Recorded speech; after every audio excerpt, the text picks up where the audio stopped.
Okay बच्चों, अब हम पढ़ेंगे मून के बारे में। ठीक है, जो मून है ना, it's the only satellite of the earth. ठीक है, तो our earth has only one satellite, that is moon. तो कौन कितनी सैटेलाइट्स है हमारी अर्थ के? एक ही satellite, and that is moon है। Its diameter is only 1/4 that of the earth. ठीक है, 1/4 कितना होता है? 1/4 होता है,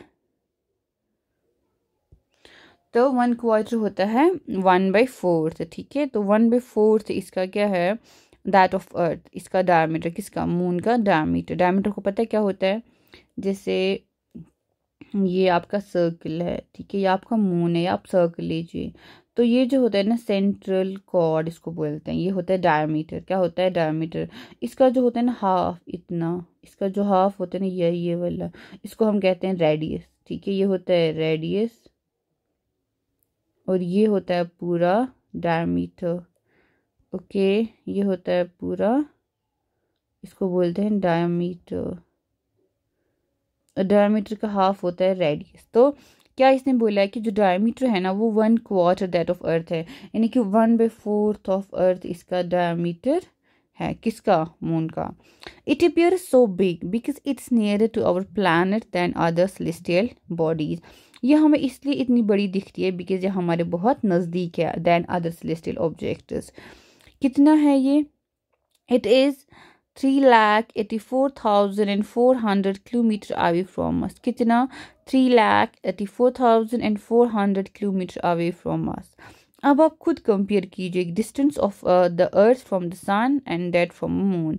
यहाँ अब आप खुद सोचिए, जो सन का डिस्टेंस है उसको देखिए, और जो मून का डिस्टेंस है उसको भी देखिए अर्थ से। ठीक है, दोनों का कितना डिस्टेंस डिफरेंस है। तो जो मून है ना, ये अराउंड द अर्थ मूव करती है 27 डेज में। कितना? जो मून का जो रेवोल्यूशन है ना, तो कितने दिन में कंप्लीट करती है? 27 डेज में। Okay, it takes exactly the same time to complete 1 second, और रोटेशन भी इसका सेम ही है। जो मून का रोटेशन है ना और जो दोनों सेम है, रोटेशन भी 27 days and revolution around the earth, spin on its axis. Rotation जिसको मैंने ऑलरेडी सब आपको समझाया था, रोटेशन होता है जब एक ऑब्जेक्ट मूव करता है ऑन इट्स ओन एक्सीज, उसे हम बोलते हैं रोटेशन। और जब वो किसी चीज़ के अराउंड घूमता है उसे हम बोलते हैं रेवोल्यूशन। तो जो मून का है ना रोटेशन एंड रेवोल्यूशन, वो कितना है? 27 डेज का है। तो उसके बाद क्या होता है ना, as a result only one side of the moon is visible to us on the. इसीलिए क्या, उसकी वजह से क्या होता है ना कि जो मून है ना सिर्फ उसका एक ही साइड हमें अर्थ से दिखता है। क्या दिखता है? Only one side of the moon, क्योंकि जो इसका जो रोटेशन एंड रेवोल्यूशन है वो क्या है? वो सेम ही है, सेम ही टाइम पे क्या होता है? पूरा होता है। इसलिए जो मून है ना उसका एक ही फेस अर्थ को दिखता है। ठीक है, only one face, you can say this face only you can see। क्यों? इसका रोटेशन एंड रेवोल्यूशन सेम होता है। The moon does not have conditions favourable for life, लेकिन इस पे लाइफ पॉसिबल नहीं है। इट है, इसमें माउंटेन्स है, मून पे माउंटेन्स भी है, प्लेन्स भी है, डिप्रेशंस भी है, बट लाइफ पॉसिबल नहीं on its surface. These cast shadows on the moon surface. ठीक है, तो ये जो सारी डिप्रेशंस है ना, माउंटेन्स ऑन द मून है, उसकी वजह से क्या शेडोज मून पे उसकी पड़ती है। Look at the full moon and observe. अब आप फुल मून को देखिए और उसके बाद इन शेडोज पे ध्यान दीजिए। ओके, उससे पहले कुछ इंटरेस्टिंग फैक्ट हम पढ़ेंगे। नील आर्मस्ट्रॉन्ग था ना was the first man to step on the surface of the moon on 20 July 1969। तो पहले जो जिस इंसान ने मून पे कदम रखा था, who was that person? It was the Neil Armstrong. कौन था? Neil Armstrong was the first man to step on the surface of the moon on 20 July. अब आप बताइए, क्या किसी इंडियन ने मून पे लैंड किया है? अगर हाँ तो उसका नाम बताइए। आपका आंसर कमेंट्स में ज़रूर लिखिए आंसर। ठीक है, answer in the comments. Who was the man from India who landed on the moon? क्या कोई था? उसके बाद सैटेलाइट किसे बोलते हैं? जैसे मैंने बोला, जो मून है ना वो है क्या? That is the natural satellite of the earth. Moon is the natural satellite of the earth, that's what I said. Okay, तो सैटेलाइट क्या होता है? Satellite is a celestial body. क्या होता है? ये एक सेलेस्टियल बॉडी होती है। तो क्या होता है, सैटेलाइट एक सेलेस्टियल बॉडी होता है that moves around the planets in the same way as the planets move around the sun, जो किसके अराउंड घूमता है, एक प्लैनेट के अराउंड घूमता है, उसी तरीके से जिस तरीके से प्लैनेट सन के अराउंड घूमते हैं वैसे ही जो सैटेलाइट है ना वो एक प्लैनेट के अराउंड घूमता है। Then a human made satellite क्या होता है, वो एक आर्टिफिशियल बॉडी होती है जो इंसान ने बनाई है। It is designed by the scientists, कौन डिजाइन करता है, साइंटिस्ट्स। क्यों, to gather information about the universe, किसको इंफॉर्मेशन, किसके बारे में इंफॉर्मेशन चाहिए, यूनिवर्स के बारे में। और फॉर द कम्युनिकेशन, या तो इंफॉर्मेशन अबाउट द यूनिवर्स या तो हमें क्या चाहिए, या तो हमें कम्युनिकेशन के लिए सैटेलाइट्स का यूज़ होता है। इंफॉर्मेशन और कम्युनिकेशन के लिए हम लोग क्या यूज़ करते हैं, सैटेलाइट्स का यूज़ करते हैं। It is carried bye rocket and placed in the orbit around the अर्थ, तो कौन इसे कैरी करता है, रॉकेट। जो रॉकेट है ना ये होता है सैटेलाइट। देखिए हमने अर्थ से रॉकेट लॉन्च किया, ठीक है, तो रॉकेट में क्या होता है, सैटेलाइट ये है, तो ये किस में इसको डालता है, एक ऑर्बिट में, ठीक है। जिस तरह मैंने ऑर्बिट क्या होता है, ऑर्बिट होता है एक पाथ, ठीक है, जो मैंने आपको बहुत पहले समझाया, कहाँ पे समझाया, जो प्लैनेट्स है ना वो कैसे रिवॉल्व करते हैं अराउंड द सन। तो जो ऑर्बिट है ना ये एक पाथ होता है, ठीक है, क्या होता है, एक पाथ होता है एक प्लैनेट का, हमेशा वो उसी पाथ में चलता है। तो इट्स एन इलिप्टिकल पाथ है, इट्स अ ये जो पाथ होता है ना हमेशा इसी पाथ में प्लैनेट्स रिवॉल्व करते हैं। तो जो ये सैटेलाइट्स है ना आर्टिफिशियल, इनको ना रॉकेट्स के थ्रू लॉन्च होता है इनका। फिर उसके बाद जो सैटेलाइट्स हैं इनको एक पर्टिकुलर पाथ में हम लोग क्या डालते हैं, placed in the particular path, एक पर्टिकुलर पाथ में इनको डालते हैं, फिर उसी पाथ में ये रिवॉल्व करते रहते, उसी ऑर्बिट में हमेशा ये रहते हैं। इस पाथ को हम क्या बोलते हैं, ऑर्बिट, ठीक है। सम ऑफ द इंडियन, और कुछ इंडियन सैटेलाइट्स इन स्पेस है, कौन है, इनसैट है, IRS है, एडूसैट है, एक्सेट्रा। तो इनके बारे में हम जरूर पढ़ लीजिए। किसके बारे में, इंडिया के जो सैटेलाइट्स है ना, एक तो है इंडिया, इनसैट होता है इंडियन सैटेलाइट, इनसैट, ओके। फिर है IRS के बारे में भी जरूर पढ़िएगा। फिर है एडूसैट होता है एजुकेशनल सैटेलाइट, क्या होता है, एजुकेशनल सैटेलाइट, ओके। तो ये सारा क्या है, ह्यूमन मेड सैटेलाइट्स है। What do animals and plants require in order to grow and survive? बोलिए एनिमल्स और प्लांट्स को किस चीज़ की ज़रूरत है, किसके लिए, ग्रो होने के लिए और सर्वाइव करने के लिए। आप इस क्वेश्चन का आंसर ज़रूर लिखिए कि एनिमल्स एंड प्लांट्स को किस चीज़ का नीड होता है टू ग्रो एंड सर्वाइव, ठीक है, बड़े होने के लिए एंड सर्वाइव करने के लिए क्या चीज़ का नीड होता है एनिमल्स एंड प्लांट्स को। जैसे एयर होता है, जैसे फूड होता है, जैसे फॉरेस्ट उनके लिए मस्ट है, उनके लिए क्लाइमेट है, प्रॉपर क्लाइमेट होना चाहिए, उनके लिए मिट्टी होनी चाहिए, प्रॉपर सॉइल होना चाहिए, ये सब उनके लिए मैटर करता है। और इन सैटेलाइट्स के बारे में आप ज़रूर पढ़िएगा। Okay, now there comes the another part that is called asteroids. क्या होता है, एक और सेलेस्टियल बॉडी जिसको हम बता सकते हैं वो है कौन, asteroids. Apart from the stars, the planets and the satellites, there are numerous tiny objects. क्या है, tiny bodies है। स्टार्स, प्लैनेट्स एंड सैटेलाइट्स के बगैर एक न्यूमरस, छोटे छोटे, न्यूमरस होते हैं बहुत ज़्यादा, न्यूमरस होते हैं बहुत ज़्यादा, क्या है, टाइनी ऑब्जेक्ट्स है, क्या है, टाइनी ऑब्जेक्ट्स, न्यूमरस है, बहुत ज़्यादा, बहुत सारे। Which also move around the sun, जो किसके अराउंड घूमते हैं, सन के अराउंड ये घूमते हैं, ये सारे सन के अराउंड घूमते हैं, ठीक है, सन के अराउंड ये घूमते हैं। तो ये सारे किसके अराउंड घूमते हैं, सन के अराउंड घूमते हैं, जो कि बहुत टाइनी ऑब्जेक्ट्स है। इनको हम बोलते हैं एस्टेरॉइड्स। क्या बोलते हैं, एस्टेरॉइड्स, क्या बोलते हैं, asteroids. They are found between the orbits of Mars and Jupiter, लेकिन कहाँ पाए जाते हैं, जुपिटर एंड मार्स के बीच में पाया जाता है। Scientists are of the view that asteroids are parts of planets which exploded many years back. Scientists का मानना है जो ये एस्टेरॉइड्स है ये किसका पार्ट होता है, ये पार्ट ऑफ द प्लैनेट्स है, किसके है, प्लैनेट के पार्ट है। तो जो ये एस्टेरॉइड्स है ना, साइंटिस्ट्स का मानना है ये है पार्ट ऑफ प्लैनेट्स। क्या है? पार्ट ऑफ प्लैनेट्स, जो कब हुए हैं, एक्सप्लोड हुआ है मनी ईयर्स बैक, क्योंकि जो प्लैनेट्स है ना, हमेशा हर जो प्लैनेट्स, एस्टेरॉइड, सारे स्टार्स बने हैं by the big bang explosion. ठीक है, तो उसी एक्सप्लोजन में जो प्लैनेट से कुछ मटीरियल, कुछ पार्ट्स एक्सप्लोड हुए हैं, तो उसी में क्या बना है? एस्टेरॉइड बने हैं। तो एस्टेरॉइड लेकिन पाए कहाँ जाते हैं? ये पाए जाते हैं मार्स एंड जुपिटर के बीच में। किसके बीच में? मार्स एंड जुपिटर के बीच में। And you can see here, ठीक है, जो आपकी बुक में पिक्चर दिया गया है ना, आप ये देख सकते हैं, ये आपका एस्टेरॉइड बेल्ट है। ठीक है, ये आपका मार्स है और ये आपका जुपिटर है। ठीक है, एंड जुपिटर और मार्स के बीच में आपका क्या है? एस्टेरॉइड बेल्ट है। This is your asteroid belt. तो क्या है? ये टाइनी ऑब्जेक्ट्स है। क्या है? बहुत टाइनी ऑब्जेक्ट्स है जो रिवॉल्व करते हैं अराउंड द सन। ठीक है, एंड बोला गया है कि ये कैसे बने हैं, एंड बताया जा रहा है कैसे ये बने हैं, by the explosion of the planets. जब प्लैनेट एक्सप्लोड हुए हैं तो उसी जो एस्टेरॉइड्स है उन्हीं का पार्ट है। फिर उसके बाद है मीटियोराइड्स। क्या है? मीटियोराइड्स। मीटियोराइड्स क्या है? These are the small pieces of rocks. क्या है ये? छोटे छोटे पीसेस, किन के? रॉक्स के, बड़े बड़े पत्थरों के, जो अराउंड विच मूव, ये भी क्या करते हैं? दे मूव अराउंड द सन। किसके? ये भी सन के अराउंड घूमते हैं।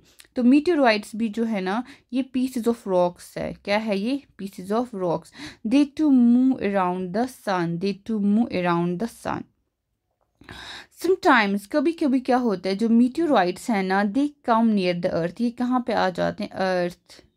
they come near the earth. Sometimes meteorites come near the earth and tend to drop upon it, or tend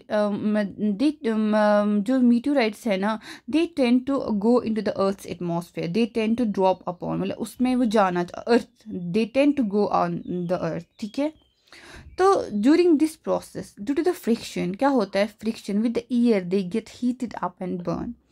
तो क्या होता है ना, जो मीटियोराइट्स है ना, जब ये इनका जो टेंडेंसी हो जाता है ना टुवर्ड्स द अर्थ, ठीक है, तो अर्थ के क्या होता है, हमारे यहाँ एटमॉस्फेयर है। ठीक है, बहुत सारे लेयर्स ऑफ द एटमॉस्फेयर है, तो एयर के साथ क्या होता है? इनका फ्रिक्शन होता है। क्या होता है? फ्रिक्शन होता है। एंड उस फ्रिक्शन से ये जो मीटियोराइट्स हैं, दे get heated up by this friction. जो ये फ्रिक्शन होता है इनका with the air, they get heated up, friction with air. उसके बाद क्या होता है? दे गेट हीटेड अप, वो क्या हो जाते हैं? हीट अप हो जाते हैं। And they burn, heat up and burn, they burn, burn होता है जल जाते हैं। और वो जो बर्निंग होता है ना, it causes a flash of light. अक्सर जो हमने देखा भी होगा, टूटा हुआ तारा, जिसको अक्सर लोग बोलते हैं टूटे तारे, टूटा हुआ तारा है, आप विश कीजिए वगैरह, वो जो लोगों का अपना सुपरस्टिशियस जो भी मिथ्स है अबाउट सच थिंग्स। तो it causes a flash of light. तो क्या आ जाता है? फ्लैश ऑफ लाइट आ जाता है from this burning. Sometimes a meteor, without being completely burned, falls on the earth and creates a hollow.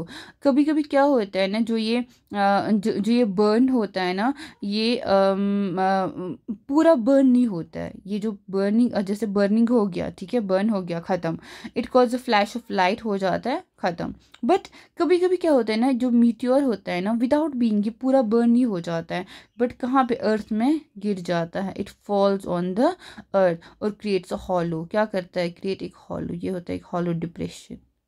ठीक है, ज़मीन पे एक डिप्रेशन क्रिएट करता है, एक हॉलो डिप्रेशन। तो मीटियोर होता है, वो मीटियोर होता है टूटा हुआ तारा। मीटियोराइड होता है कि जो ज़मीन तक, जो tend to comes to the earth, ठीक है, इसका टेंडेंसी होता है to come to the earth, to go close to the earth, but वो जो बर्न हो जाता है और उसके बाद क्या होता है? Flash of light. ठीक है, it cause the flash of light. लेकिन कभी कभी मीटियोर है ना, आधा ही बर्न, मतलब पूरा जलता नहीं है, पूरा बर्न, पूरा ख़त्म नहीं होता in that burning, and it falls on the earth. कहाँ पे गिरता है? ये अर्थ पे, एंड क्रिएट्स अ हॉलो, जमीन पे हॉलो क्रिएट करता है। Do you see a whitish broad band like white glowing path across the sky on a clear starry? क्या आपने कभी ऐसे देखा है white glowing on a clear sky? कभी जो होती है ना, मतलब कभी आपने ऐसी रात को, मतलब शाम को या रात को देखे हैं तारे, एक बहुत अच्छी क्लियर स्काई है, बहुत सारे स्टार्स आपको दिख रहे होंगे, ठीक है, आपको कोई वाइटिश ब्रॉड बैंड लाइक जैसे वाइट कलर का एक बैंड ऐसे तुमको आपको दिख रहा होगा, वाइट ब्रॉड वाला बैंड, ठीक है, तो it's cluster of millions of star. जो ये है ना, जैसे आप इस तरह से देखिए, तो ये क्या है, इसमें हजारों लाखों ब्रॉड बैंड है ना, वाइटिश टाइप, इसमें लाखों करोड़ों cluster of millions of stars है। इस बैंड को क्या बोलते हैं? Milky Way Galaxy. क्या नाम है इस बैंड का? Milky Way Galaxy. और solar system is part of this Galaxy. जो हमारा सोलर सिस्टम है ना, इस गैलेक्सी का वो पार्ट है। In ancient India it was imagined to be a river of light flowing in the sky.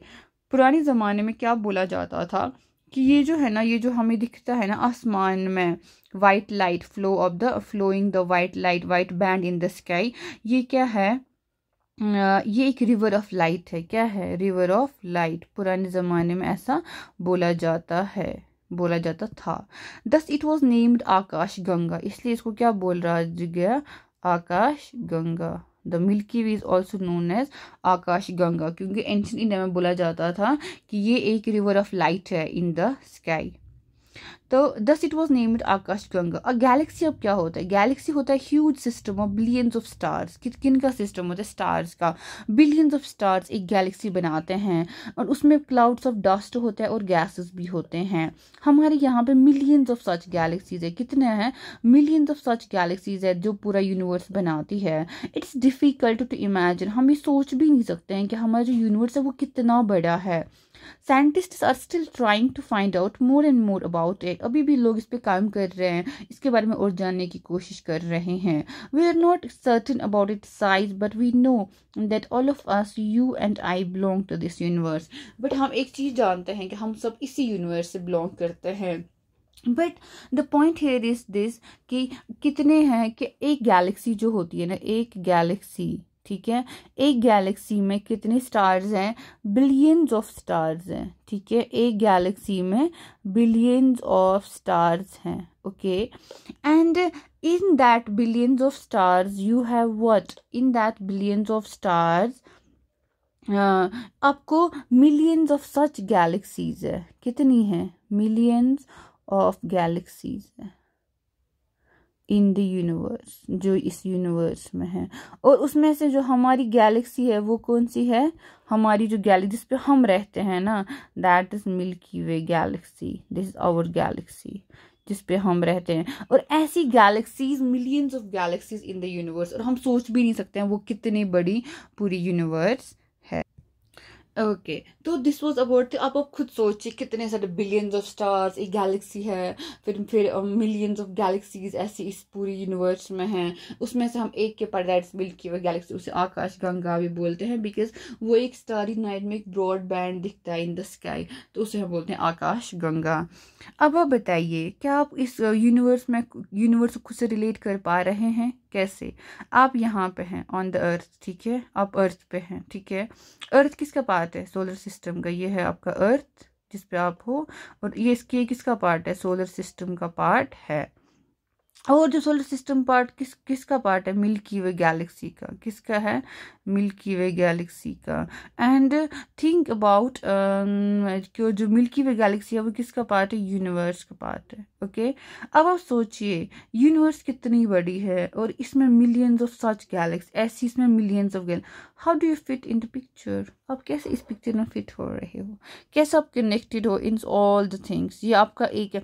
इस यूनिवर्स में ऐसी हजारों गैलेक्सीज है, इस यूनिवर्स में ऐसी हजारों गैलेक्सी है, उसमें आप इतने, उसमें आप उस अर्थ में आप इतने एक छोटे से बंदे हो। कैसे आप रिलेट करते हो इस पूरी पिक्चर में खुद को? आप बताइए, अच्छे से मुझे बताइए कि कैसे आप खुद को इमेजिन करते हैं इस पूरे यूनिवर्स में। जो यूनिवर्स क्या है? जो यूनिवर्स मिलियंस ऑफ गैलेक्सीज का बना है। किसका बना है? मिलियंस ऑफ गैलेक्सीज का। और एक गैलेक्सी में कितने हैं? बिलियंस ऑफ स्टार्स हैं। वन गैलेक्सी में बिलियंस ऑफ स्टार्स हैं, बिलियंस ऑफ स्टार्स है। Now you can yourself think आप कहाँ पे पार्ट हैं। आप मिल्की वे गैलेक्सी के, सोलर सिस्टम के, अर्थ के एक छोटे से बंदे हैं, ठीक है। अब now you can think where are you, how the big earth is. That's all from this chapter. जो सबसे इम्पोर्टेंट था, हमने इसकी सारी एक्सरसाइज साथ में करी, हमने पूरी यूनिवर्स को समझा, हमने ये देखा जो हमारा पूरा जो सोलर सिस्टम से हमने स्टार्ट किया with the celestial bodies. Okay, हमने कहाँ से स्टार्ट किया? With the celestial bodies. Then after we हमने क्या पढ़ा? सन को, फिर ठीक है सोलर सिस्टम को पढ़ा। ओके, हमने किसको पढ़ा? स्टार्स को पढ़ा, प्लैनेट्स को पढ़ा। देन हमने पढ़ा सैटेलाइट्स को, मून के बारे में पढ़ा, फिर आर्टिफिशियल सैटेलाइट्स के बारे में पढ़ा, फिर एस्टेरॉइड्स को पढ़ा, फिर मीटियोराइट्स को पढ़ा, फिर मीटियोर्स को पढ़ा, जो जिसको हम टूटा हुआ तारा कहते हैं उसे कहते हैं मीटियोर, ठीक है। फिर उसके बाद हमने पढ़ा मिल्की वे गैलेक्सी। ओके, फिर हमने पढ़ा यूनिवर्स में मिलियंस ऑफ गैलेक्सीज है। तो ये इस चैप्टर का पूरा क्या निकलता है? एक पूरा क्रॉक्स निकलता है, ठीक है। तो अब हमने समझा इस चैप्टर में हमने क्या पढ़ा, अच्छे से आपने समझा। अब इसको थोड़ा सा और रिवाइज कीजिए, और कुछ दिक्कत हो तो मुझे ज़रूर कमेंट्स में लिख लीजिए। टिल देन टेक केयर, मिलते हैं अगले चैप्टर में। तब तक के लिए गुड नाइट, टेक केयर, अच्छे से पढ़ाई कीजिए।